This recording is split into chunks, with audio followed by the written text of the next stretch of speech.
പിതാവിന്റെയും പുത്രന്റെയും പരിശുദ്ധാത്മാവിന്റെയും നാമത്തിൽ ആമേൻ. അമ്മേ പരിശുദ്ധ അമ്മേ, അമ്മേ പരിശുദ്ധമേ, ദൈവമാതാവേ, കൃപാസനത്തിലൂടെ ഞങ്ങൾക്കും ഞങ്ങളുടെ ദേശത്തിനും അമ്മ മധ്യസ്ഥം തേടി തന്ന എല്ലാ അനുഗ്രഹങ്ങൾക്കും കൃപകൾക്കും ഞങ്ങളിപ്പോൾ ഹൃദയം നിറഞ്ഞ നന്ദി പറയുന്നു. അമ്മേ പരിശുദ്ധമേ, ദൈവമാതാവേ, 2004 ഡിസംബർ 7 ഉച്ചകഴിഞ്ഞ് 2:30 കൃപാസനത്തിൽ സംഭവിച്ച അമ്മയുടെ പ്രത്യക്ഷപ്പെടലിനെക്കുറിച്ച് തിരുസഭയ്ക്ക് സമർപ്പിച്ചിരിക്കുന്ന പഠനരേഖകളുടെ മേൽ സഭാത്മകമായ പഠനം ആരംഭിക്കുവാൻ ഞങ്ങൾ പ്രാർത്ഥിക്കുന്നു. അമ്മേ പരിശുദ്ധമേ, ഭൂസ്വർലോകങ്ങളുടെ രാജ്ഞിയായ അങ്ങേയ്ക്ക് ഭൗമസംരക്ഷണത്തിനായി പ്രപഞ്ചപ്രകൃതിയെ തന്നെ തിരുസഭ പ്രതിഷ്ഠിക്കുവാൻ ഈ പ്രത്യക്ഷീകരണം വഴി ഇടയാക്കണമേ. പരിശുദ്ധമേ, ജപമാല മാതാവേ, സകല കൃപാസനം പ്രാർത്ഥനയോടും ഞങ്ങളിപ്പോൾ പ്രാർത്ഥിക്കുന്ന ഈ കുടുംബത്തിന്റെ പ്രത്യേക നിയോഗം പറ മക്കളെ.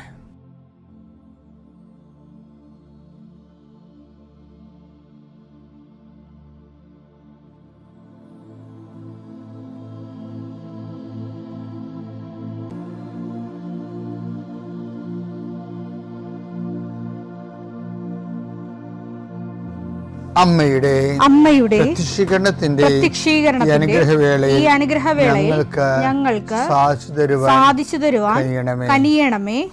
ആമേൻ. വിശ്വാസ പ്രമാണം. സർവശക്തനായ പിതാവും ആകാശത്തിന്റെയും ഭൂമിയുടെയും സൃഷ്ടാവുമായ ദൈവത്തിൽ ഞാൻ വിശ്വസിക്കുന്നു.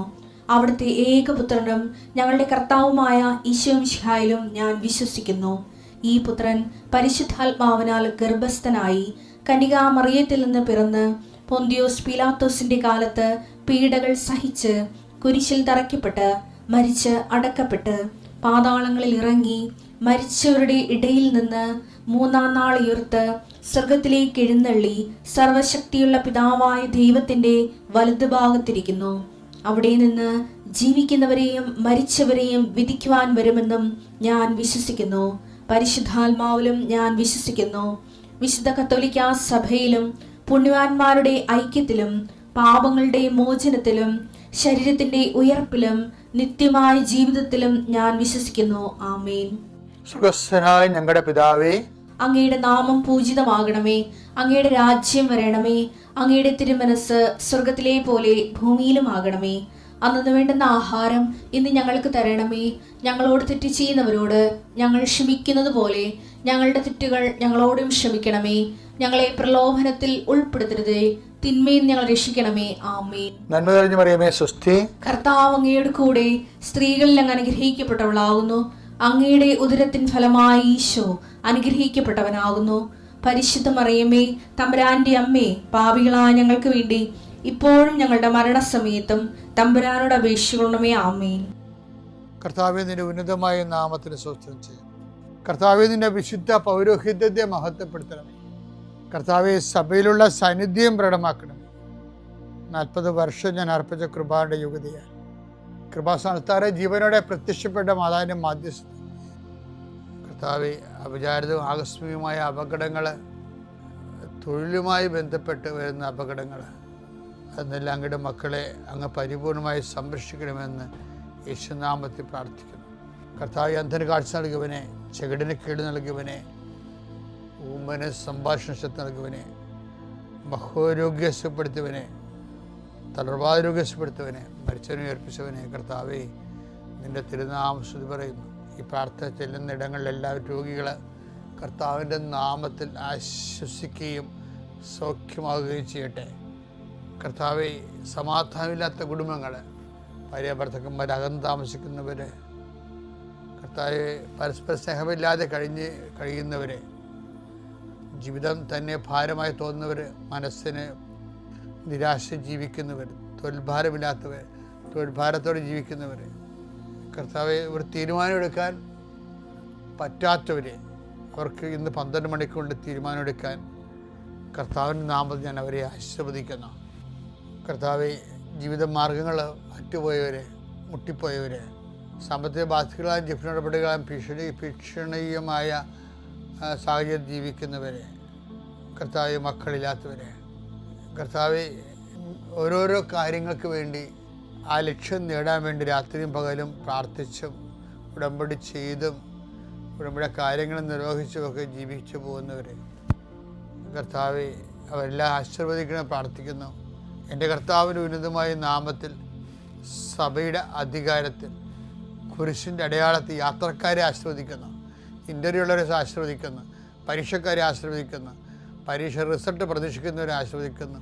ഉന്നതമായ റിസൾട്ടിനാൽ കർത്താവ് നിന്നെ ആശീർവദിക്കട്ടെ, നിന്നെ അനുഗ്രഹിക്കട്ടെ. ഉപരിപഠനത്തിനും ഉപരി ജോലിക്കും ഉപരി യാത്രയ്ക്കും വേണ്ടിയുള്ള എല്ലാ അനുഗ്രഹങ്ങളും കർത്താവ് നിന്നെ വർഷിക്കട്ടെ. നിത്യം പിതാവും പുത്രനും പരിശുദ്ധാത്മാവായ സർവ്വേശ്വര എന്നേക്കുമാമേൻ. നമ്മൾ ഇന്ന് നോക്കുന്ന വചനം എന്ന് പറയുന്നത്, അവിടുന്ന് നിന്നെ കൈപിടിച്ച് നടത്തും. യെശയ്യാ 42:6. ഞാനാണ് കർത്താവ്, ഞാനാണ് കർത്താവ്, ഞാൻ നിന്നെ നീതി സ്ഥാപിക്കാൻ വിളിച്ചു, ഞാൻ നിന്നെ നീതി സ്ഥാപിക്കാൻ വിളിച്ചു, ഞാൻ നിന്നെ കൈക്ക് പിടിച്ച് നടത്തി സംരക്ഷിച്ചു. കൈക്ക് പിടിച്ച് നടത്തി സംരക്ഷിച്ചു. എൻ്റെ പ്രിയപ്പെട്ടവരെ, എന്താ പ്രശ്നം വെച്ച് കഴിഞ്ഞാൽ, ദൈവം പറയുന്നത് എല്ലാം കറക്റ്റാണ്. എല്ലാ കാര്യങ്ങളും ദൈവം ചെയ്യുമെന്നാണ് പറയണത്. നമ്മളായിട്ട് ചെയ്യാൻ നിൽക്കണ്ട. നീ എൻ്റെ മുമ്പാകെ ഉണ്ടാകണം, വിശുദ്ധി പാലിക്കണമെന്ന്. ഇപ്പോൾ ഉൽപ്പത്തി 17:1 എപ്പോഴും നമ്മൾ പറയത്തില്ലേ, നീ എൻ്റെ മുമ്പാകെ ഉണ്ടാകണം, വിശുദ്ധി പാലിക്കണം, വിശുദ്ധനായിരിക്കണം. അപ്പോൾ അത് ഈ കൈക്ക് പിടിച്ച് നടത്തുമെന്ന് തമ്മിൽ വ്യത്യാസമുണ്ട്. ദൈവം നമ്മുടെ കൈയെ പിടിക്കുമ്പോൾ നമ്മുടെ കൈ രക്തപങ്കിലമായിരിക്കരുത്. ദൈവത്തിന് കയറി പിടിക്കാൻ പറ്റിയ കൈ ആയിരിക്കണം. ദൈവം കൈക്ക് പിടിച്ച് നടത്തും, പക്ഷെ അതിൻ്റെ അകത്ത് വരുന്ന പ്രീസപ്പോസിഷൻ എന്താണ്, നമ്മുടെ കൈകൾ ദൈവത്തിന് കയറി പിടിക്കാൻ പറ്റിയതായിരിക്കണം. അതുകൊണ്ടാണ് ഉടമ്പടിയിൽ ചെയ്ത എബ്രാഹത്തിനോട് ദൈവം പറയണത്, നീ വാഗ്ദാനം നടക്കുക നിനക്ക് തരും, അത് എൻ്റെ പരിധിപ്പെട്ട കാര്യങ്ങളാണ്. നിൻ്റെ പരിധിപ്പെട്ട കാര്യമുണ്ട്, എന്താണ്, നീ എൻ്റെ മുമ്പാകെ ഉണ്ടാകണം, വിശുദ്ധി പാലിക്കണമെന്നൊക്കെ പറയും. അപ്പം അതിനകത്ത് വരുന്ന വിഷയം വെച്ചാൽ, ഞാൻ നിന്നെ കൈക്ക് പിടിച്ച് നടത്തുമെന്ന് പറഞ്ഞാൽ, നീ എൻ്റെ കൈ രക്തപങ്കിലുമാണെങ്കിൽ എങ്ങനെ ദൈവം കയറി പിടിക്കാൻ പറ്റത്തില്ല. അപ്പം നമ്മൾ ദൈവത്തിൻ്റെ കൂടെ ദൈവം നമ്മുടെ കൈക്ക് പിടിക്കാൻ പറ്റുന്ന രീതിയിൽ ഒരു പരുവപ്പെടലുണ്ട്. ദൈവത്തിൻ്റെ വചനങ്ങൾക്കൊക്കെ വിധേയപ്പെട്ട്. ഇപ്പം പണ്ടേ ഞാനൊരു അച്ഛനെ പരിചയപ്പെട്ടു. അച്ഛൻ്റെ മേടിൽ ചെന്നപ്പോൾ അച്ഛനെ വിളിപ്പിച്ചതാണ്. കാര്യം വെച്ചാൽ പണ്ടത്തെ കൃപാസനം പത്രമുണ്ടേ, 2001 അത് 4 പേജേ ഉള്ളു. അപ്പം അതിനകത്ത് അന്നിരുന്നൊരു ബ്രദറാണ് ചെയ്തുകൊണ്ടിരുന്നത്. അപ്പോൾ പെന്തക്കോസ്ത ദിവസം വന്നപ്പോൾ ഞാനൊരിടത്ത് പ്രസംഗിച്ചുകൊണ്ട് നിൽക്കുകയാണ്, ഞാനവിടെ ഇരിക്കുകയാണ് എന്തുവാണ്. അപ്പം ഒരു പ്രാവ്, കമ്പ്യൂട്ടറിൽ നിന്നൊരു പ്രാവ് എടുത്തിട്ട് ഈ ബ്രദർ എൻ്റെ തലയുടെ മുകളിൽ പ്രാവിനെ കാണിച്ചത് ചിത്രം കൃപാസനത്തിൻ്റെ ഫ്രണ്ട് പേജിൽ വിട്ട്. ബ്രദർ ഒരു ആർട്ട് വർക്ക് ചെയ്തതാണ്. ഈ അച്ഛനെ കൊണ്ടുപിരികി എന്നെ വിളിച്ച്. എന്നെ ഞാൻ പറഞ്ഞു, ഇതെന്താ നീ ആൾക്കാരുടെ മുമ്പിൽ ഇങ്ങനെ ദീപത്തെയും കളിക്കുകയാണെന്നൊക്കെ ചോദിച്ചു. ഞാനൊന്നും മിണ്ടിയില്ല. സാറിന് ഇങ്ങനെ അവരവരുടെ വ്യൂസ് പറയുമ്പോൾ എന്തുമാത്രം വിമർശനങ്ങളിലൂടെയാണ് നമ്മൾ വന്നത്. എപ്പോഴും ഞാനൊരു നിലപാടെടുക്കത്തുള്ളൂ. വെറുതെ ആവശ്യമില്ലാതെ എനർജി ഒന്നും ഇങ്ങനെയുള്ള കളയത്തില്ല. അപ്പം ഞാൻ അച്ഛനോട് പറഞ്ഞു, അച്ഛൻ ഞാനത് അറിഞ്ഞിട്ടില്ല കേട്ടാ, അത് ഈ ഓഫീസിൽ ചെയ്യണ കാര്യങ്ങളൊക്കെയാണ് ഇത്. അങ്ങനെ അവർ ചിന്തിച്ച് കാണുകയില്ല, പ്രാർത്ഥനാപൂർവമായിട്ടുള്ള ഒരു കാര്യമായിട്ട് അച്ഛൻ എടുത്താൽ മതി എന്നൊക്കെ പറഞ്ഞ്. അപ്പോൾ ഞാൻ നോക്കിയപ്പോൾ അച്ഛന് മേച്ചപ്പുറത്ത് ഒരു സാധനം ഇവിടെ എഴുതി വെച്ചിട്ടുണ്ട്. എന്താണെന്നറിയാമോ, ഇവിടെ ഇങ്ങനെ, അതാണ് എഴുതി വെച്ചിരിക്കുന്നത്. അപ്പോൾ അത് ഞാനെങ്ങനെ അറിയാത്ത, ഞാനത് വായിച്ചിട്ടുള്ളതാണ്. അപ്പോൾ ഈ അച്ഛനിരുന്ന വേറൊരു പള്ളി ഞാൻ അതിനുശേഷം പാരിഷ് പ്രീസ്റ്റായി. അപ്പോൾ ആ പള്ളിയിൽ നിന്ന് നടത്തണ ഈ അച്ഛനായിരുന്നു. അപ്പോൾ അവിടെ ചെല്ലുമ്പോൾ ഈ അച്ഛനെക്കുറിച്ച് ഭയങ്കര വിമർശനമാണ്.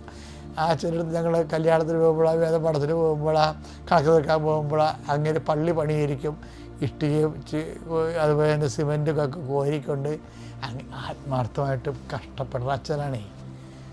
പക്ഷേ അത് പള്ളി പണിയാനൊക്കെ പുള്ളി തന്നെ കൂടും. അങ്ങനെ കുറേ നല്ല സ്വഭാവങ്ങളൊക്കെ ഉള്ള ആളാണ്. പക്ഷേ നമുക്കറിയാമല്ലോ, പൗരോഹിത്യം എന്ന് പറയുന്നത് സിമെൻറ്റ് കുഴക്കാൻ വേണ്ടിയുള്ള അല്ലല്ലേ, മാത്രമല്ല അതുകൊണ്ട് വേണമെങ്കിൽ ഒരു രസത്തിനെ കൂടാമെന്നല്ലാതെ അത് മെയിനല്ല. അതിൻ്റെ അകത്ത് കർത്താവ് നമ്മളെ സിമെൻറ്റ് കുഴക്കാൻ വിളിച്ചല്ലല്ലോ. അപ്പോൾ എല്ലാത്തിനൊക്കെ ഓരോ ലക്ഷ്യങ്ങളില്ലേ. ഈ ആൾക്കാർ വരുമ്പോൾ ഇവർ ആട്ടി ഓടിക്കും. എന്ന് പറയും വൈകുന്നേരം വരാൻ പറയും, ഇങ്ങനെ പണി തീരുമ്പോൾ വരാൻ പറയും. അപ്പോൾ അവർക്ക് ചിലപ്പോൾ ഒക്കത്തില്ല, പിന്നെ ഭയങ്കര ഇഷ്യൂ ആകും. ഇങ്ങനെ വേറെ ഇറിറ്റേഷൻസ് ഉണ്ടാക്കും. അപ്പോൾ എന്താ പ്രശ്നം, ചിലർക്ക് ഒരു നിലപാടാണ്, അവരുടെ ഒരു പ്രയോറിറ്റി കഴിഞ്ഞിട്ട് മാത്രമേ ഇവിടെ ഇങ്ങനെയൊക്കെ ചെയ്യാൻ പറ്റത്തുള്ളൂ, മനസ്സുണ്ടെങ്കിൽ സ്വീകരിച്ചാൽ മതി എന്നുള്ള രീതിക്കല്ലേ. ഇങ്ങനെ ദൈവത്തിനടുത്ത് പറ്റത്തില്ല. ഞാനിങ്ങനെ എന്ത് വചനമായാലും ശരി, ഞാനിങ്ങനെ പോകത്തുള്ളൂ എന്ന് പറയാൻ പറ്റത്തില്ല. ഉടമ്പടി ചില അണ്ണന്മാർക്ക് പറ്റിയിരിക്കണതാണ്. ഉടമ്പടി എടുത്തെങ്കിലും ഇവിടെ ഇങ്ങനെ എന്ന് പറയും. എന്താണ്, ഏത് ഉടമ്പടിയായാലും ഞാനിങ്ങനെയൊക്കെ എനിക്കിങ്ങനെയൊക്കെ ചെയ്യാൻ പറ്റത്തുള്ളൂ എന്ന് പറഞ്ഞു അവരാണ് ഉടമ്പടിയിൽ പണി മേടിക്കുന്നത്. അതൊക്കെ വെറുതെ വെളുക്കാത്തൊക്കെ ഉണ്ടാക്കുകയാണേ, ചെയ്യാൻ പറ്റത്തില്ല. ഇവിടെ ഞാൻ നിൻ്റെ കൈക്ക് പിടിക്കുമെന്ന് പറഞ്ഞതിൻ്റെ അർത്ഥം എന്താണ്? നിൻ്റെ കൈ എനിക്ക് പിടിക്കാൻ പറ്റുന്ന രൂപത്തിലായിരിക്കണം എന്നല്ല എൻ്റെ അർത്ഥം. ദൈവത്തിനെ നമ്മുടെ കൈയൊക്കെ ഞാൻ നിൻ്റെ കൈക്ക് പിടിച്ച് നടത്തിച്ചാൽ ദൈവം ഇപ്പം ഇപ്പം നിങ്ങൾ കൃപാസനത്തിൽ വരുന്നവരല്ലേ, അപ്പോൾ കൃപാസന വരുമ്പോൾ കൃപാസന എങ്ങനെ ഇവിടം വരെ എത്തിയെന്ന് നോക്കണം. ദൈവം കൈക്ക് പിടിച്ച് നടത്തിയതാണ്. കൈക്ക് പിടിക്കാവുന്ന രീതിയിൽ ഇപ്പം എൻ്റെ ജീവിതത്തിലൊരു പ്രശ്നമുണ്ടായി. എനിക്ക് അന്ന് കൊച്ചനാകുമ്പോൾ അച്ഛനായിട്ട് ചിലപ്പോൾ ഒരു കൊല്ലം ആയി കാണുമായിരിക്കും. അപ്പോൾ വീട്ടിൽ നിന്ന് എൻ്റെ പെങ്ങൾ വിളിച്ച് അമ്മയുടെ നില പരുവക്കേടാണെന്ന് പറഞ്ഞു. കാര്യം ഞാനേ ഉള്ളു ഇതൊക്കെ കേൾക്കാൻ. അതുകൊണ്ട് എന്നോട് പറഞ്ഞ് അമ്മയുടെ നില പരുവക്കേടാണെന്ന് പറഞ്ഞു. അപ്പോൾ എന്താണെന്ന് അവൾ പറയണില്ല. അപ്പം ഞാൻ ദേഷ്യപ്പെടുന്ന കാര്യം പറയണി എന്താണെന്ന് പറയാം. അമ്മയല്ലേ എൻ്റെ, നമ്മുടെ എപ്പോൾ പറയാം അമ്മക്ക് ഗർഭപാത്രം ഇറങ്ങി വരികയാണെന്ന്. അപ്പം ഗർഭപാത്രം ഇറങ്ങി വരണമെങ്കിൽ അത് നിസ്സാര കാര്യമല്ല. അപ്പോൾ ഞാനവിടെ റഷ് ചെയ്ത് വീട്ടിൽ ചെന്ന് ഞാൻ അമ്മയോട് പറഞ്ഞു, അമ്മ ഒരു പ്രശ്നമില്ല, നമുക്കിത് ആശുപത്രിയിൽ പോയി എല്ലാം ശരിയാക്കാമെന്ന് പറഞ്ഞ്. പക്ഷേ എല്ലാം ശരിയാക്കാന്ന് പറയുമ്പോൾ എൻ്റെ കാശില്ല. അതാണ് എൻ്റെ വിഷയം. കാര്യം ഇതൊക്കെ തിരിച്ചു കൊണ്ടുവരണമെങ്കിൽ നല്ല പൈസ വേണം, കുറേ പഥ്യങ്ങൾ വേണം, 90 ദിവസത്തെ വരെ പഥ്യമൊക്കെ വേണം, ശ്രദ്ധ വേണം. എൻ്റെ കാശില്ല. കാശില്ലേന്ന് ചോദിച്ചാൽ കാശുണ്ട്. എന്ന് വെച്ച് കഴിഞ്ഞാൽ പിതാവ് എനിക്ക് വണ്ടി വാങ്ങിക്കാൻ കാശ് തന്നായിരുന്നു. ഈ പഴയ ചെറിയ സ്കൂട്ടർ മേടിക്കാൻ വേണ്ടി രൂപതയിൽ നിന്ന്. ഞാൻ പിതാവിനോട് ചോദിച്ചിട്ട് തന്നാണ്. എന്താ വെച്ചാൽ എനിക്ക് 3 പള്ളി ഉണ്ടായിരുന്നു അന്ന്. അപ്പോൾ ഓരോ പള്ളിയും 10 കിലോമീറ്റർ 8 കിലോമീറ്ററൊക്കെ അകലെയായിരുന്നു. ഇപ്പോൾ ഇടവക പള്ളിയിൽ നിന്ന് ഞാനൊക്കെ പള്ളിയിൽ പോകണം. ഇപ്പം ഞാനൊരു BSS സൈക്കിളിനാണ് പോയിക്കൊണ്ടിരുന്നത്. അപ്പോൾ BSS സൈക്കിളിന് ഓടി ഒരു പള്ളിയിൽ നിന്ന് ഞായറാഴ്ചക്ക് കഴിഞ്ഞ് അടുത്ത പള്ളി ചെല്ലുമ്പോൾ പിന്നെ തിരിച്ചു വന്ന് പിന്നെ 3 മണിക്ക് കാറ്റഗിസത്തിന് വേറെ പള്ളിയിൽ പോയി വരുമ്പോൾ വയറ് അൾസർ പിടിക്കും. 2 മണിക്ക് 2:30 വന്ന് ഊണ് കഴിക്കണത് അപ്പോൾ വേർത്ത് ഒലിച്ച് വരും. അപ്പോൾ എനിക്ക് തോന്നി ഒരു വണ്ടി കിട്ടിയാൽ കൊള്ളാമായിരുന്നെന്ന് പറഞ്ഞു. അപ്പോൾ ഞാൻ പിതാവ് വണ്ടി വേണ്ട. അപ്പം അന്ന് രൂപത്തിൽ അങ്ങനെ വണ്ടി വാങ്ങിച്ചു കൊടുക്കുന്ന സിസ്റ്റമൊന്നുമില്ല. പിതാവിനോട് പറഞ്ഞ് ഞാൻ കുർബാന തരാം നിങ്ങൾക്ക്, പിന്നെ ഒരു 10 രൂപയും തരാം, നിങ്ങൾ ബാക്കിയുള്ളത് കുർബാനയിൽ അഡ്ജസ്റ്റ് ചെയ്യണമെന്ന് പറഞ്ഞു. പക്ഷേ അത് നഷ്ടമാണ് ശരിക്കും. എന്ന് വെച്ച് കഴിഞ്ഞാൽ എനിക്കന്ന് പൈസ ഇല്ലാതെ കൊണ്ട് ഈ കുർബാന ചൊല്ലിയിട്ട് അതിൻ്റെ ഒരു ദക്ഷിണ കൊണ്ടാണല്ലോ നമ്മൾ ജീവിക്കണത്. അപ്പോൾ ഒരു കഷ്ട ജീവിതമാണ്. അപ്പോൾ അതിൻ്റെ ഇടയ്ക്ക് എന്നാലും കുർബാന അത് കുർബാന മേടിച്ച് 10 പൂർവ്വം ചൊല്ലി അതിൽ നിന്ന് അധികം കിട്ടുന്നില്ല. 6000 രൂപയാണ് കിട്ടിയത്.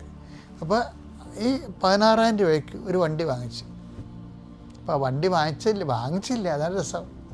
അതിൻ്റെ അടുത്ത് കുരിശോനുണ്ട്.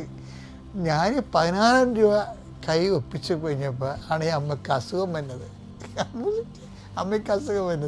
അപ്പോൾ അസുഖം വന്ന് അമ്മയും കൊണ്ട് ഞാൻ അവിടെ ആശുപത്രിയിൽ പോയി, ഗവൺമെൻറ് ആശുപത്രിയിൽ പോയി.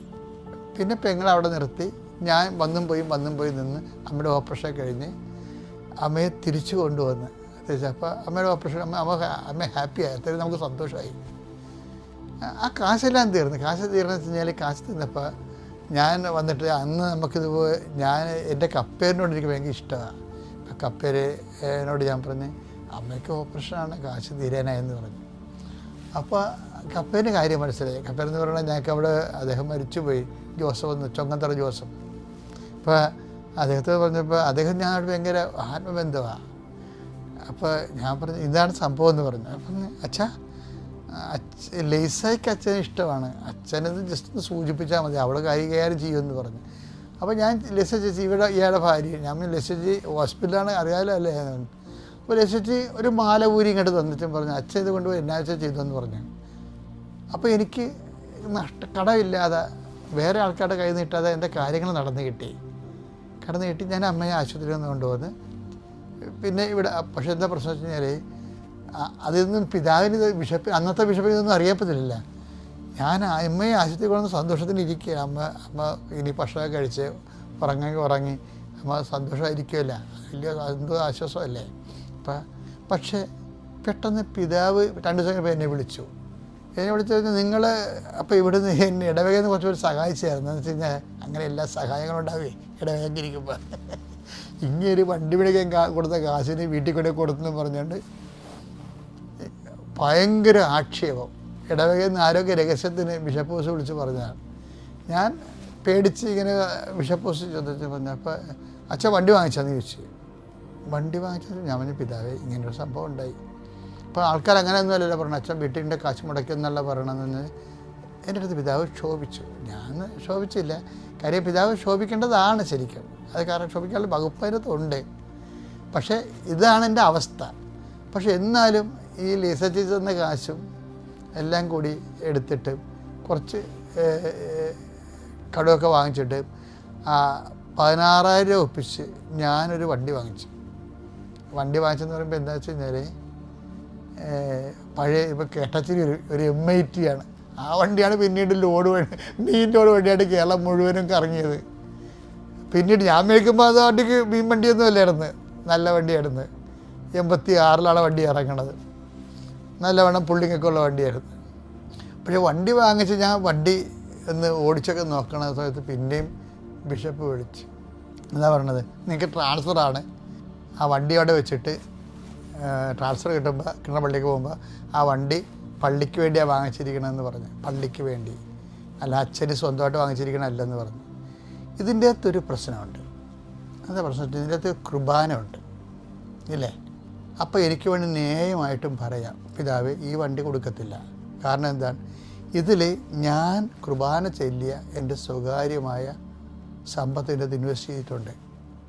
അപ്പോൾ പകുതിയോളം 10 രൂപ പിതാവ് ഒന്നാണ്. പിതാവിന് വേണമെങ്കിൽ ആ 10 രൂപ എങ്ങനെയും ഞാൻ സംഘടിപ്പിച്ച് തരാം.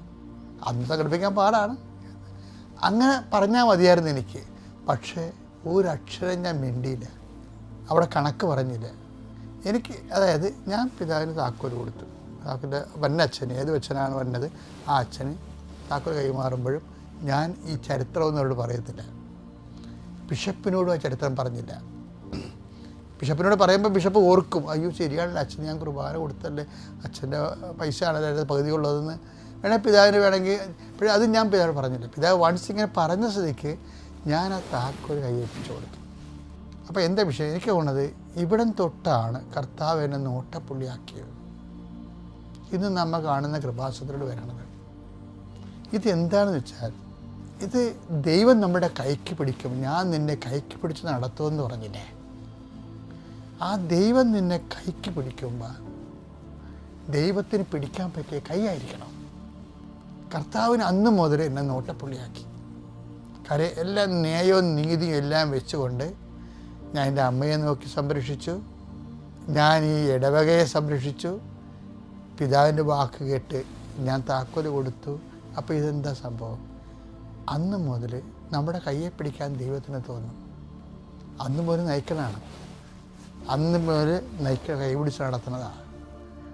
പക്ഷേ ഇത് എവിടിൻ്റെ എന്ത് സംഭവിച്ചു കഴിഞ്ഞാൽ പരിശുദ്ധാത്മാവിന് ഇതിൻ്റെ അകത്തൊരു പ്രശ്നമുണ്ട്. പരിശുദ്ധാത്മാവിനെ കിട്ടിയാൽ പരിശുദ്ധാത്മാവ് ഇങ്ങനെയുള്ള സമയത്തൊക്കെ എന്താണ് ചെയ്യേണ്ടതെന്ന് നമുക്ക് പറഞ്ഞു തരും. അല്ല പരിശുദ്ധാത്മാവ് ഡിസൈന് വേണ്ടിയിട്ട് കസ്തക്ക മസ്തക്ക എന്ന് പറഞ്ഞ് വിറസവിലി താഴെ വീണമെന്ന് പറയാം, അത് അഭ്യാസമാണ്. അതല്ല, യഥാർത്ഥ ക്രിസ്തു ചൈതന്യത്തിൽ ജീവിക്കാൻ പരിശുദ്ധാത്മാവ് നമുക്ക് സഹായകനാണ്. ഞാൻ ഇങ്ങനെ ഒരു കൃപയുടെ വഴികളിലേക്കാണ് പോകണമെന്ന് എനിക്കറിയത്തില്ലായിരുന്നു. പക്ഷെ പരിശുദ്ധാത്മാവ് ഞാൻ അറിയാതെ തന്നെ എന്നെ കൊണ്ടുപോകുമെന്നാണ് ഞാൻ ഇന്ന് ധരിക്കുന്നത്. ഇന്ന് ഞാൻ ധരിക്കുന്നത് വേറെ കൂടി കാര്യം കൊണ്ട്. എന്താണ്, അമ്മ എല്ലാം ഹൃദയത്തിൽ സംഗ്രഹിച്ചു. അതേക്കുറിച്ച് ധ്യാനിച്ചൊരു മരിയൻ ആധ്യാത്മികതയില്ലേ, അതിൻ്റെയൊക്കെ ആധാരങ്ങളും അടിസ്ഥാനശിലകളും പാകണത് ഈ കാലത്താണ്. നിങ്ങൾ ഓർത്തേക്കണം ഒരു കാര്യം, നമുക്ക് നഷ്ടം വന്നാലും നമുക്ക് അനീതിയായിട്ട് തോന്നിയാലും നിങ്ങൾ ദൈവത്തിന് കൂട്ടി ചിന്തിക്കുമ്പോൾ എല്ലാം നീതിയായിക്കൊള്ളും. ദൈവത്തിലാണ് നമ്മൾ സന്തോഷിക്കുന്നത്, പിതാവിൻ്റെയും പുത്രൻ്റെയും പരിശുദ്ധാത്മാവിൻ്റെയും നാമത്തിൽ. എൻ്റെ പേര് അലിൻഡ, ഇതെൻ്റെ ഹസ്ബൻഡ് സിജോ. അമ്മ ഞങ്ങൾ എടത്വ പച്ചയിൽ നിന്നാണ് വരുന്നത്. ഞാൻ ഉടമ്പടി ആദ്യമായിട്ട് എടുക്കുന്നത് 27/6/2023 ഞാൻ ഉടമ്പടി എടുക്കാനിടയായ സാഹചര്യം എന്ന് പറഞ്ഞാൽ എനിക്ക് 4 വർഷമായിട്ട് ഞങ്ങൾക്ക് വിവാഹം കഴിഞ്ഞ് മക്കളൊന്നും ഉണ്ടായിരുന്നില്ല. അപ്പോൾ എൻ്റെ അമ്മ നേരത്തെ ഉടമ്പടി എടുത്തിട്ടുണ്ട്. അപ്പോൾ അമ്മയാണ് എന്നോട് പറഞ്ഞത്, ഇവിടെ വന്ന് ഉടമ്പടി എടുത്താൽ നിനക്ക് ഉറപ്പായിട്ടും ഒരു കുഞ്ഞിനെ നിങ്ങൾക്ക് ലഭിക്കുമെന്ന് പറഞ്ഞു. അങ്ങനെ ഞാൻ ആദ്യമായിട്ട് വന്ന് ഉടമ്പടി എടുത്തു. ഉടമ്പടി എടുക്കുന്ന സമയത്ത് ഞങ്ങൾ 2 പേരും 2 സ്ഥലത്തായിരുന്നു. ഞാൻ നാട്ടിലും ഹസ്ബൻഡ് ജോലി ചെയ്യുന്ന പഞ്ചാബിലും ആയിരുന്നു, ആർമി ക്വാർട്ടേഴ്സിലായിരുന്നു. അപ്പോൾ ഞാൻ ആ സമയത്ത് ഞങ്ങൾക്ക് 2 പേരും 2ആയിട്ട് നിൽക്കുന്നത് കൊണ്ട് ഒരുമിച്ച് നിൽക്കണമെന്ന് ആഗ്രഹിച്ച് ആദ്യം തന്നെ ഉടമ്പടിയിൽ അതാണ് വെച്ചത്. ഒരുമിച്ച് ഞങ്ങൾക്ക് നിൽക്കാനും അതുവഴി ഞങ്ങൾക്കൊരു കുഞ്ഞിനെ നൽകി അനുഗ്രഹിക്കാനും പ്രാർത്ഥിച്ചു. ആദ്യത്തെ നിയോഗം തന്നെ എനിക്ക് സാധിച്ചു കിട്ടി. എനിക്ക് ആദ്യം തന്നെ ആർമി ക്വാർട്ടേഴ്സ് കുറച്ച് പാടായിരുന്നു കിട്ടാനെങ്കിലും പെട്ടെന്ന് റെഡിയായി 1 മാസത്തിനുള്ളിൽ തന്നെ ഞങ്ങൾക്ക് ഒരുമിച്ച് നിൽക്കാൻ സാധിച്ചു. ഒരുമിച്ച് നിന്ന് ഞങ്ങൾക്ക് ഒരു കുഞ്ഞിന് വേണ്ടിയിട്ട് പ്രാർത്ഥിച്ചു. പക്ഷേ എനിക്ക് 3 പ്രാവശ്യം ഞാൻ പ്രഗ്നൻ്റ് ആയെങ്കിലും 3 പ്രാവശ്യവും ഹാർട്ട് ബീറ്റ് ഇല്ലാതെ അബോർഷനായി പോവുകയായിരുന്നു. ഞാൻ ഒത്തിരി വിഷമിച്ച് മാതാവിൻ്റെ അടുത്ത് പ്രാർത്ഥിച്ചു. എനിക്ക് എന്താണ് കാരണമെന്ന് എനിക്കറിയില്ലായിരുന്നു. 3 പ്രാവശ്യവും എനിക്ക് കുഞ്ഞുങ്ങളുണ്ടാവും, ഹാർട്ട് ബീറ്റ് ഇല്ലാതെ അത് പോവുമായിരുന്നു. അപ്പോൾ ഞാൻ മാതാവിൻ്റെ അടുത്ത് പ്രാർത്ഥിച്ചു. ഞങ്ങൾ മെഴുകുതിരിയൊക്കെ കത്തിച്ച് വെച്ച് ഞങ്ങൾ കുടുംബ പ്രാർത്ഥനയിൽ എല്ലാ ദിവസവും തൈലം വയറ്റിൽ പുരട്ടി ഞങ്ങൾ 2 പേരും വിശ്വാസ പ്രമാണം ചൊല്ലി പ്രാർത്ഥിക്കുമായിരുന്നു. അങ്ങനെ ഞങ്ങൾ പ്രാർത്ഥിച്ചതിൻ്റെ ഫലമായിട്ട് എന്താണ് കാരണമെന്നാണ് എനിക്ക് ആദ്യം അറിയേണ്ടിയിരുന്നത്. കാരണം 3 പ്രാവശ്യവും ഇങ്ങനെ പോകുമ്പോൾ അതെന്തുകൊണ്ടാണെന്ന് എനിക്ക് അറിയുന്നില്ലായിരുന്നു. അപ്പോൾ ഞാൻ മാതാവിനോട് അതാണ് ആദ്യം പ്രാർത്ഥിച്ചത്. ഉടമ്പടി ഞാൻ വന്നതിൻ്റെ ഇടയ്ക്ക് നാട്ടിൽ വന്നപ്പോൾ പുതുക്കി ഞാൻ പ്രാർത്ഥിച്ചു, മാതാവ് എന്താണ് ഇതിങ്ങനെ സംഭവിക്കുന്നതെന്ന് എനിക്കറിയണം. അതിന് ഞാൻ പ്രാർത്ഥിച്ചതിൻ്റെ ഫലമായിട്ട് ഒരു ഹോസ്പിറ്റലിൽ കാണിച്ചപ്പോൾ എനിക്ക് കാർഡിയോലിപ്പിൻ പോസിറ്റീവാണ്, ആൻറ്റി കാർഡിയോലിപ്പിൻ. അതുകൊണ്ടാണ് ഇങ്ങനെ 3 പ്രാവശ്യം തുടർച്ചയായിട്ട് പോകുന്നതെന്ന് അറിയാൻ സാധിച്ചു. എന്നാലും എനിക്ക് ഉറപ്പില്ലായിരുന്നു ട്രീറ്റ്മെൻറ്റ് എടുത്താലും ഒരു കുഞ്ഞിനെ ലഭിക്കുമെന്ന്. കാരണം 3 പ്രാവശ്യം ഓൾറെഡി പോയതായതുകൊണ്ട്. അങ്ങനെ ഞാൻ പ്രാർത്ഥിച്ചു. ഉടമ്പടി പുതുക്കിയതിന് ശേഷം ഞങ്ങൾ തിരിച്ചു പോയി. അവിടെ പഞ്ചാബിൽ വെച്ച് തന്നെ ഞാൻ വീണ്ടും 1 മാസത്തിനുള്ളിൽ തന്നെ കൺസീവായി. എനിക്ക് ഒരു കുഞ്ഞ് ഉണ്ടായി. അപ്പോൾ ആ ടൈമിൽ ഒരുപാട് കോംപ്ലിക്കേഷൻസൊക്കെ ഉണ്ടായിരുന്നു. കാരണം എൻ്റെ ഡെലിവറി 8.5 മാസത്തിലായിരുന്നു. ആ ടൈമിൽ ഒത്തിരി കോംപ്ലിക്കേഷനും കാര്യങ്ങളൊക്കെ ഉണ്ടെങ്കിൽ പോലും ഒരു കുഴപ്പമില്ലാതെ തന്നെ ഒരു മകളെ ഞങ്ങൾക്ക് നൽകി മാതാവ് അനുഗ്രഹിച്ചു. മാതാവ് തന്ന കുഞ്ഞായതുകൊണ്ട് തന്നെ കുഞ്ഞിന് ഞങ്ങൾ കൃപാ മരിയ എന്നുള്ള പേരാണ് നൽകിയത്. Not by merit but by grace എന്ന് അച്ഛനെന്നും പറയുന്നത് പോലെ എനിക്കങ്ങനെ ഒരു കുഞ്ഞിനെ ഞങ്ങൾക്ക് നൽകി അനുഗ്രഹിച്ചു. നേർച്ച വസ്തുക്കളായിട്ടുള്ള ഉടമ്പടി തൈലവും ഉപ്പും ഞങ്ങൾ നിരന്തരം ഉപയോഗിക്കുമായിരുന്നു. അതുപോലെ തന്നെ തൈലം ഞാനാണെങ്കിൽ നോർത്ത് ഇന്ത്യൻസ് ആയിട്ടുള്ള 1-2 ഫാമിലീസ് ഉണ്ടായിരുന്നു. അവർ നമ്മുടെ വിശ്വാസത്തിലുള്ളവരല്ല. അവർക്ക് അറിയില്ല, കൃപാസന മാതാവിനെ പോലും അറിയാത്ത ആളുകളാണ്. അപ്പോൾ അവരോട് ഞാൻ പറഞ്ഞു കൊടുത്ത് അവർക്ക് ഞാൻ തൈലം കൊടുക്കുമായിരുന്നു. അവർ അതുപോലെ എന്നെപ്പോലെ തന്നെ തൈലം പൂശി പ്രാർത്ഥിച്ചു. അവർക്കും കുഞ്ഞുങ്ങളുണ്ടായി. അതുപോലെ വേറെ എൻ്റെ 1-2 ചേച്ചിമാർക്കും കുഞ്ഞുങ്ങളില്ലായിരുന്നു. ഇപ്പം ഞാൻ എൻ്റെ കുഞ്ഞുണ്ടായതിന് ശേഷം ഇപ്പോൾ അവരും പ്രഗ്നൻ്റ് ആണെന്ന് അറിയാൻ സാധിച്ചു. അവരിവിടെ വന്ന് ഉടമ്പടി എടുത്തിട്ടുള്ളവരാണ്. അങ്ങനെ മാതാവ് ഞങ്ങൾക്കൊരു കുഞ്ഞിനെ നൽകി അനുഗ്രഹിച്ചതിന് 1000 നന്ദി മാതാവിനും ഈശോയ്ക്കും പറയുന്നു. പിന്നെ എൻ്റെ ബ്രദറിൻ്റെ മാരേജ് ആദ്യമൊന്നും നടക്കുന്നില്ലായിരുന്നു, അതും നടത്തി തന്നു. അങ്ങനെ ഒരുപാട് അനുഗ്രഹങ്ങൾ, ഉടമ്പടി വസ്തുക്കൾ ഉപയോഗിച്ച് ഒത്തിരി അനുഗ്രഹങ്ങൾ, ചെറിയ ചെറിയ രോഗസൗഖ്യങ്ങളൊക്കെ ഞങ്ങൾക്ക് ലഭിച്ചു. പിന്നെ എൻ്റെ കുഞ്ഞ് ജനിച്ച് കഴിഞ്ഞിട്ടാണെങ്കിൽ കുറച്ച് ദിവസം NICUവിൽ കിടക്കുമായിരുന്നു, ബിലിറൂബിൻ കൂടിയിട്ട്. അപ്പോൾ ആ സമയത്തും ഞാൻ മാതാവിനോട് പ്രാർത്ഥിച്ചു ഒരു കുഴപ്പവും കൂടാതെ കുഞ്ഞിനെ എനിക്ക് കിട്ടണമെന്ന്. അതും 2-3 ദിവസത്തിനുള്ളിൽ തന്നെ ഡിസ്ചാർജായി, കുഴപ്പമൊന്നും കൂടാതെ കുഞ്ഞിനെ ലഭിച്ചു. കുഞ്ഞുണ്ടായി 1.5 മാസത്തിൻ്റെ ഇടയ്ക്ക് കുഞ്ഞിനാണെങ്കിൽ പാല് നിറുകെ പോയിട്ട് 1-2 വട്ടം കുഞ്ഞിനെ ശ്വാസമൊന്നും കിട്ടാതെ ആശുപത്രി കൊണ്ടുപോയി. അന്ന് ഞാൻ പ്രാർത്ഥിച്ചു, മാതാവേ വന്ന് സാക്ഷ്യപ്പെടുത്തുമ്പോൾ പറഞ്ഞോളാന്ന്. അങ്ങനെ കുഞ്ഞിന് യാതൊരു കുഴപ്പമില്ലാതെ കുഞ്ഞിനെ ഞങ്ങൾക്ക് ആരോഗ്യത്തോടെ തന്നെ ലഭിച്ചു. സഹോദരങ്ങൾ തമ്മിൽ ചില രമ്യത കുറവുകളുണ്ടായിരുന്നു. അപ്പോൾ അതിനും ഞാൻ പ്രാർത്ഥിച്ചു. അതെല്ലാം നന്നായി നടന്നു. എൻ്റെ കുഞ്ഞിൻ്റെ മാമോദീസയ്ക്കും എല്ലാം നന്നായിട്ട് എല്ലാവരും ഒരുമിച്ച് സന്തോഷത്തോടെ നടക്കാനും സാധിച്ചതെല്ലാം മാതാവിൻ്റെ അനുഗ്രഹമാണ്. അമ്മയ്ക്ക് ഈ ആൾക്കാരെ ഒന്ന് നിൽക്കാൻ സാധിച്ചത് തന്നെ എൻ്റെ ഏറ്റവും വലിയ ഭാഗ്യമായിട്ട് ഞാൻ കരുതുന്നു. പ്രേക്ഷിത പ്രവർത്തനങ്ങളായിട്ട് ഞങ്ങൾ ചെയ്യുന്നത്, ഞങ്ങൾ ആ സമയത്ത് പത്രം കൊണ്ടുപോയി അന്ന് ഇവിടുന്ന് ഉടമ്പടി പുതുക്കി പോയിട്ട് ഓട്ടോ സ്റ്റാൻഡുകളിലെല്ലാം കൊണ്ട് കൊടുക്കും. പിന്നെ എനിക്കറിയാവുന്നവർക്കും അല്ലാതെ എനിക്ക് കൊടുക്കാൻ പറ്റുന്നവർക്കൊക്കെ അവിടെ പഞ്ചാബിലായിരുന്ന സമയത്തും അവിടെയുള്ള മലയാളി ഫാമിലികളിലൊക്കെ കൊണ്ട് കൊടുക്കുമായിരുന്നു. കാരുണ്യ പ്രവൃത്തികളായിട്ട് ഞാൻ ചെയ്യുന്നതെന്ന് വെച്ചാൽ അവിടെ പഞ്ചാബിലായിരുന്ന സമയത്ത് ഫുഡ് എന്തെങ്കിലും ഉണ്ടാക്കിയിട്ട് പുറത്തുള്ള ഫുഡ് കഴിക്കാൻ നിവൃത്തിയില്ലാത്ത അങ്ങനെയുള്ള ആളുകൾക്ക് കൊണ്ട് കൊടുക്കും. അങ്ങനെ ഉള്ള കാര്യങ്ങളൊക്കെ ചെയ്തിട്ടുണ്ട്. പിന്നെ ഞങ്ങൾക്ക് ഏതെങ്കിലും രോഗികളായിട്ടുള്ളവർ ആരെങ്കിലും പറഞ്ഞറിയുവാണെങ്കിൽ പറ്റുന്ന രീതിയിൽ എന്നെക്കൊണ്ട് പറ്റുന്ന രീതിയിലുള്ള ധനസഹായങ്ങളൊക്കെ ചെയ്തിട്ടുണ്ട്. അനാഥ മന്ദിരങ്ങളിൽ ചില അവിടെ അങ്ങനെയുള്ള സ്ഥലങ്ങളിലൊക്കെ പോയി അവിടെ ഉള്ളവർക്കും വേണ്ട വസ്തുക്കളും കാര്യങ്ങളും കൊടുത്തിട്ടുണ്ട്. ആത്മീയ ജീവിതം ഞങ്ങൾ ഒരുമിച്ച് ആയിരുന്ന സമയത്ത് ഒരുമിച്ച് പ്രാർത്ഥിക്കാനും കൊന്ത ഞാൻ ഡെയിലി എല്ലാ ദിവസവും ചൊല്ലുമായിരുന്നു. അതുപോലെ ഡെയിലി ബ്രെഡ് ദിവസവും കൂടും. അച്ഛൻ്റെ ഉടമ്പടി ധ്യാനവും മുടങ്ങാതെ ചൊവ്വാഴ്ചകളിൽ കൂടുന്നുണ്ടായിരുന്നു. പിന്നെ ഒരുമിച്ച് പ്രാർത്ഥിക്കാൻ കുടുംബ പ്രാർത്ഥന ഞങ്ങൾ ഒരുമിച്ചായിരുന്ന സമയത്ത് മുടക്കം കൂടാതെ ഡ്യൂട്ടി കഴിഞ്ഞ് വരുമ്പോഴൊക്കെ ഒരുമിച്ച് ഞങ്ങൾ കുടുംബ പ്രാർത്ഥനയൊക്കെ ചെയ്യുമായിരുന്നു. പിന്നെ പള്ളിയിൽ അവിടെ ആയിരുന്ന സമയത്ത് ഒരുമിച്ച് ഞായറാഴ്ചകളിൽ മാത്രമേ പള്ളിയിൽ പോകാൻ പറ്റത്തുള്ളായിരുന്നു. അപ്പോൾ ആ ടൈമിലൊക്കെ അവിടെ ഞങ്ങൾ ഒരുമിച്ച് പള്ളിയിലൊക്കെ പോയി പ്രാർത്ഥിക്കുകയും ചെയ്യുമായിരുന്നു. അമ്മ ഞങ്ങളെ ഈ പ്രത്യക്ഷീകരണത്തിൻ്റെ സാക്ഷിയാക്കി തീർത്തതിന് അമ്മയ്ക്കും തിരുക്കുമാരനും 1000 നന്ദി അർപ്പിക്കുന്നു. ഇനിയും പ്രത്യക്ഷീകരണത്തിൻ്റെ സാക്ഷിയായി വീണ്ടും ഞങ്ങൾ ജീവിക്കാനായിട്ട് ഇടവരുത്തണമെന്ന് പ്രാർത്ഥിച്ചുകൊണ്ട് നിർത്തുന്നു. ഈ പ്രത്യക്ഷീകരണത്തിൻ്റെ സാക്ഷിയായി ഞങ്ങളെ ഇവിടെ നിർത്തിയതിന് അമ്മയ്ക്കും ഈശോയ്ക്കും 1000 നന്ദി.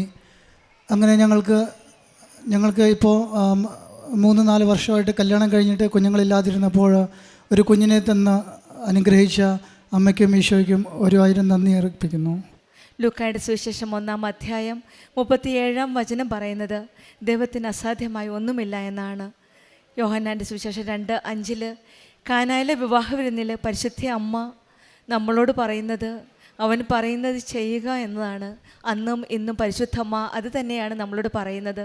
ഇന്നത്തെ ഉടമ്പടിയിലും അമ്മ ആഗ്രഹിക്കുന്നത് വചനത്തിലനുസൃതമായ ഉടമ്പടിയിലെ നിബന്ധനകളനുസരിച്ചുള്ള ഒരു ആത്മീയ ജീവിതം നയിക്കുവാനായിട്ടാണ് നമ്മെ ഓരോരുത്തരെയും അമ്മ നമ്മെ ക്ഷണിക്കുന്നത്. പരിശുദ്ധ അമ്മയുടെ ജീവനോടെ പ്രത്യക്ഷപ്പെട്ട ഈ സന്നിധിയിൽ വന്ന് കണ്ണീരോടെ പ്രാർത്ഥിക്കുമ്പോൾ നമ്മൾക്കൊരു കാര്യം ഉറപ്പാണ്, ദൈവത്തിന് അസാധ്യങ്ങളില്ല. നമ്മുടെ നിയോഗങ്ങളിൽ ഓരോ നിയോഗങ്ങൾ സമർപ്പിച്ച് പ്രാർത്ഥിക്കുമ്പോഴും ബഹുമാനപ്പെട്ട ജോസഫ് അച്ഛൻ നമ്മളോട് ഓർപ്പിക്കാറുണ്ട്, നിയോഗത്തിൽ നിങ്ങൾ അസാധ്യമാണെന്ന് തോന്നുന്ന കാര്യങ്ങൾ സാധ്യമാക്കുന്ന ദൈവത്തോട് നിങ്ങൾ നിയോഗങ്ങളായി സമർപ്പിച്ച് പ്രാർത്ഥിക്കാനാണ്. അങ്ങനെയാണ് അലിൻഡ ആൻഡപ്പൻ പരിശുദ്ധ അമ്മയുടെ സന്നിധിയിൽ വന്ന് പ്രത്യക്ഷീകരണത്തിൻ്റെ സാക്ഷിയായിട്ട് ഇന്നിവിടെ വന്നിരിക്കുന്നത്. വിവാഹം കഴിഞ്ഞ് 4 വർഷം കഴിഞ്ഞിട്ടും കുഞ്ഞുങ്ങളായില്ല. 3 പ്രാവശ്യമാണ് അബോർഷനായത്. കുഞ്ഞിന് ഹാർട്ട് ബീറ്റ് ഇല്ലായിരുന്നു. അങ്ങനെ 3 പ്രാവശ്യവും അബോർഷനായി പോയപ്പോൾ ഈ മകള് നിയോഗമായി ഈശോയുടെ സന്നിധിയിൽ വെച്ചത് എന്താണ് രോഗമെന്ന് കണ്ടുപിടിക്കാൻ അമ്മ ഞങ്ങളെ സഹായിക്കണമെന്നാണ്. അങ്ങനെയാണ് ആൻറ്റി കാർഡിയോളിക് ലിപ്പിൻ പോസിറ്റീവ് എന്ന രോഗം കണ്ടുപിടിക്കുകയും അതിനുള്ള ട്രീറ്റ്മെൻറ്റ് ചെയ്യാനുള്ള സഹായം ഈശോയും അമ്മയും ഒരു വഴി കാണിച്ചു കൊടുക്കുകയായിരുന്നു. പിന്നീട് ഉടമ്പടി എടുത്ത് 1 മാസം കഴിഞ്ഞപ്പോൾ തന്നെയാണ് ഈ മകൾ കൺസീവ് ആയത്. ഇവിടെ പരിശുദ്ധ അമ്മയുടെ ഈശോയുടെ ഒരു വലിയ അനുഗ്രഹവും അമ്മയുടെ ഒരു മധ്യസ്ഥതയിലൂടെ ലഭിച്ച ഒരു വലിയ അനുഗ്രഹമായിട്ടാണ് ഈ മക്കൾ ഇവിടെ സാക്ഷ്യപ്പെടുന്നത്. കാരണം 3 പ്രാവശ്യം അബോർഷനായത് അസാധ്യങ്ങളുടെ ഒരു കൂമ്പാരമാണ്. ഇനി നടക്കുമോ ഇല്ലയോ, പ്രതീക്ഷകളെല്ലാം നഷ്ടപ്പെടുന്നത് പോലെ ആ തളർന്ന നിമിഷങ്ങളിൽ എന്ത് ചെയ്യാനാവുമെന്ന് ആ നിമിഷങ്ങളിൽ വിചാരിച്ചപ്പോഴാണ് കൃപാസനത്തെപ്പറ്റി അറിയുകയും ഇവിടെ ഒന്ന് ഉടമ്പടി എടുക്കുകയും ചെയ്തത്. അതിൻ്റെ ഫലമായിട്ടാണ് ഇവർക്കിനി ഒരു മെറിറ്റുമില്ല. കാരണം മെഡിക്കൽ ട്രീറ്റ്മെൻ്റ് എല്ലാം ചെയ്തു, പക്ഷേങ്കിൽ 3 പ്രാവശ്യം അബോർഷൻ ആവുകയാണ്. അപ്പം ഇവിടെ നമുക്ക് മെറിറ്റില്ല. പക്ഷേങ്കിൽ ദൈവത്തിൻ്റെ കൃപയാൽ ഒരു കുഞ്ഞിനെ ലഭിക്കുമെന്നുള്ള ഉറപ്പാണ് ഉടമ്പടിയിലുള്ളത്. പിന്നെ ഉടമ്പടി എടുത്ത് ഉടനെ 1 മാസം കൊണ്ട് കൺസീവ് ആണെങ്കിൽ അവിടെയും സമയച്ചുരുക്കത്തിൻ്റെ അമ്മയാണ് കൃപാസന അമ്മ. 2-3 പ്രാവശ്യം അബോർഷനായാലും സമയച്ചുരുക്കത്തിൻ്റെ അമ്മ അതിൽ ഇടപെടുകയും ഇവരുടെ കുടുംബകാര്യങ്ങളിൽ ഇവരുടെ കുടുംബത്തിൻ്റെ ആവശ്യമനുസരിച്ചാണ് അമ്മ ഇവർക്ക് വേണ്ടി മധ്യസ്ഥം വഹിച്ചതിൻ്റെ ഫലമായിട്ട് സമയച്ചുരുക്കത്തിൻ്റെ ഇടപെടലിലൂടെ കൃപാസന അമ്മയുടെ ഇടപെടലിലൂടെയാണ് 4 വർഷം കഴിഞ്ഞ് ഈ കുഞ്ഞുമായിട്ട് പരിശുദ്ധ അമ്മയുടെ സന്നിധിയിൽ വന്നിരിക്കുന്നത്. അതും ഇവർ ആഗ്രഹിച്ച പ്രകാരം തന്നെ അമ്മയുടെ മാസം തന്നെ തരണമെന്നാണ് മക്കൾ പ്രാർത്ഥിച്ചത്. ഒക്ടോബർ 1-ാം തീയതിയാണ് ഈ കുഞ്ഞ് ജനിച്ചത്. ഈ കുഞ്ഞിന് കൃപ മരിയ എന്ന പേര്, അതായത് പരിശുദ്ധ അമ്മയുടെ മധ്യസ്ഥയിൽ വഴി ഈശോയുടെ ഒരു വലിയ അനുഗ്രഹമായിട്ടാണ് ഈ കുഞ്ഞിന് കൃപാ മരിയ എന്ന പേര് നൽകി അനുഗ്രഹിച്ചത്. ഇന്ന് പരിശുദ്ധ അമ്മയുടെ സന്നിധിയിൽ കുഞ്ഞുമായിട്ട് പ്രത്യക്ഷീകരണത്തിൻ്റെ സാക്ഷിയായിട്ടാണ് ഈ കുടുംബം ഇന്ന് വന്നിരിക്കുന്നത്. ദൈവത്തിന് അസാധ്യമായിട്ടൊന്നുമില്ല. സമയച്ചുരുക്കത്തിൻ്റെ അമ്മയാണ്, സഞ്ചാരി മാതാവാണ് കൃപാസന അമ്മ. ആ അമ്മ നമ്മുടെ കൂടെ ഉണ്ടെങ്കിൽ നമ്മുടെ ഓരോ കുടുംബ പ്രശ്നങ്ങളും ഈശോയുടെ അരികിലേക്ക് കൊണ്ടുപോകുന്നതാണ് ആ അമ്മ. കൃപാ മരിയ എന്ന പേര് ഈ മകൾക്ക് കൊടുത്തതും അമ്മയോടുള്ള സ്നേഹം കൊണ്ടും അമ്മയോടുള്ള കൃതജ്ഞത കൊണ്ടും ദൈവത്തെ മഹത്വപ്പെടുത്തുവാനുമായിട്ടാണ് കൃപാ മരിയ എന്ന പേര് നൽകിയത്. ഇവിടെ നമ്മുടെ ജീവിതത്തിലും അസാധ്യമായ കാര്യങ്ങൾ സാധ്യമാക്കി തരുന്ന ഒരു ദൈവമാണ് നമ്മുടെ കൂടെ ഉണ്ടെന്നും നമുക്ക് വിശ്വസിക്കാം. ഉടമ്പടിയിൽ വിശ്വാസത്തോടെ ദൈവത്തോട് ചേർന്ന് നിൽക്കുമ്പോൾ അസാധ്യ കാര്യങ്ങൾ സാധിക്കുമെന്ന് ഉറപ്പുണ്ട്. ദൈവത്തിന് അസാധ്യമായതൊന്നുമില്ല. വൈകിയാലും ദൈവം വാഗ്ദാനത്തെ നിറവേറ്റുന്ന ഒരു ദൈവമാണ്. കൃപാസന മരിയൻ ഉടമ്പടിയിൽ ഉറച്ച വിശ്വാസം ഉണ്ടെങ്കിൽ അനുഗ്രഹം ഉറപ്പാണ്. നമ്മുടെ ജീവിതത്തിൽ കൂടുതൽ തീഷ്ണതയോടെ, കൂടുതൽ ആത്മാർത്ഥതയോടെ നമ്മുടെ ഉടമ്പടി ജീവിതവും മുന്നോട്ട് നയിക്കാം. അസാധ്യങ്ങളെ സാധ്യമാക്കുന്ന ദൈവത്തിൻ്റെ ആ സ്നേഹവും അനുഗ്രഹവും ലഭിക്കുവാൻ, അനുഭവിക്കുവാൻ നമുക്കും സാധിക്കട്ടെ എന്ന് പ്രാർത്ഥിക്കാം. അലിൻഡ ആൻ്റപ്പനും കുടുംബത്തിനും ലഭിച്ച ഈ വലിയ അനുഗ്രഹത്തിന് നമ്മൾക്ക് കരങ്ങളടിച്ച് ദൈവത്തെ മഹത്വപ്പെടുത്താം. യേശുവേ നന്ദി, യേശുവേ സ്തുതി. Ave Maria.